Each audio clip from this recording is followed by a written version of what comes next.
શ્રી ગણેશાય નમઃ. શ્રી ગણેશ. વિઘ્નેશ્વરાય વરદાય સ્વરૂપાય લંબોદરાય સકલાય જગદ્વિતાય નાગાનનાય શ્રુતિ અગ્ન વિભૂષિતાય ગૌરી સુતાય ગણનાથ નમસ્તમ વક્રતુંડ મહાકાય સૂર્યકોટિ સમપ્રભ નિર્વિઘ્નમ કુરુ મે દેવ શુભ કાર્યેષુ સર્વદા. શ્રી ગણેશાય નમઃ. દાદા, તમારી સામે અત્યારે જે આવ્યા છે એમની 2 મિનિટ 3 મિનિટ આપણે બગાડીએ છીએ કે સુધારીએ છીએ, જે હોય તે. આપનું નામ મને કહેજો, આખું નામ. ધનસુખભાઈ વિમસીભાઈ સોનિયા કોડીનાર.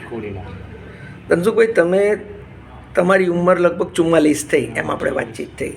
તમારા 44 વર્ષમાં તમને આવો કોઈ દૈવી અનુભવ થયેલો? ના કોઈ ચીજ નહીં. તમે બધે ફર્યા હશો, બધીમાં ફરી લીધું છે. ક્યાં ક્યાં ગયા છો એની આપણે ચર્ચા કરવાની જરૂર નથી, પણ તમે ઘણું ફર્યા છો. પણ આવું તમે કોઈ દિવસ અનુભવ કર્યો? અનુભવ નથી, આ પહેલી વાર મને થયો છે. અને તમને એવું લાગે છે કે મૂર્તિ વજન બદલે છે? હા, 100%. અને તમારા મનમાં રહેલા તમામ પ્રશ્નો અને તમારા ભવિષ્યના જે તકલીફો દૂર થવાની છે અને શું શું થવાનું છે, દાદાએ તમને ભવિષ્યકાળ પણ કહ્યો? યસ. અને તમને એવું લાગે છે કે દાદા બધું જ સાંભળે છે? ના, બધું સાંભળે છે. હાજરા જ છે દાદા. ઘણી વખત તમારે બોલવું નથી પડતું ને એ બધા જ જવાબો દાદા તમને સામેથી આપે છે ને? એ સાંભળે છે ને? તમને તમારે બોલવું નથી પડ્યું ને? અમુક પ્રશ્નો તમે બોલ્યા નથી, દાદાએ મને કહ્યું અને હું બોલ્યો અને મારા માધ્યમ દ્વારા દાદાએ તમને બધા જવાબ આપ્યા. તમને સંતોષ થયો? ના, મને એકદમ સંતોષ થયો છે. મૂર્તિ વજનમાં ઘટી જાય છે તો કેટલું ઘટે છે? ઘટી જાય એટલે ફ્રી થઈ જાય છે. ફ્રી થઈ જાય છે. અને જ્યારે હું કહું દાદા ચોંટી જજો જડબે સલાક, તો કેટલી ચોંટે છે? તમે ગમે એટલું બળ કરો તો એ ના હાલે, હલતી નથી. ના, બિલકુલ નથી. આ કળયુગમાં આવું શક્ય છે? તમને એવું લાગે છે? સત્ય છે જ ને. બીજું તમને એવું લાગ્યું કે અહીંયા એકલા ગણપતિ દાદા છે, બીજા બધાય છે? ના, બીજા બધા છે. રિદ્ધિ સિદ્ધિના દાતા આગેવાન છે.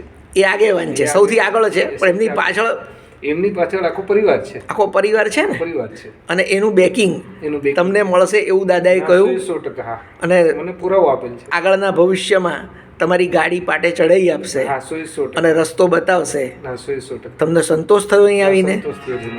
તમે આવ્યા ત્યારે ડિપ્રેશન હતું, હવે ડિપ્રેશન છે?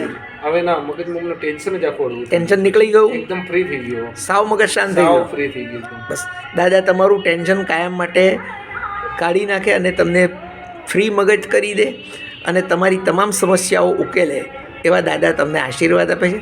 દાદાને કહો કે દાદા તમે ખરેખર મને આશીર્વાદ આપતા હોય તો દાદા છેલ્લો પ્રશ્ન, તો દાદા મૂર્તિ જડબે સલાક ચોંટાડી દો, કરો પ્રયત્ન. દાદા આપણે ચોંટી જવાનું છે, વચન આપીએ છીએ એટલે.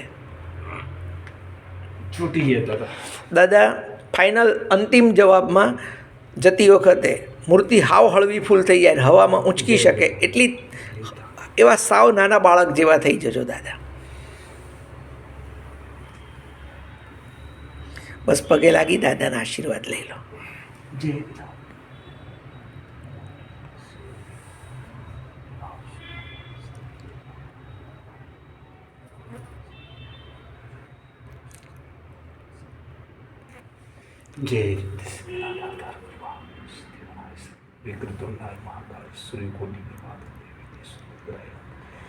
रिद्धि सिद्धि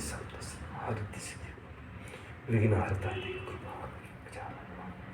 शिव पार्वती पुत्र गणेशाय गजानन हिमालय पुत्र गौरी गणेश गंगणपति लंबोदराय सिद्धि विनायक श्री गणेशाय गजानन. સંતોષ? સંતોષ. 100%.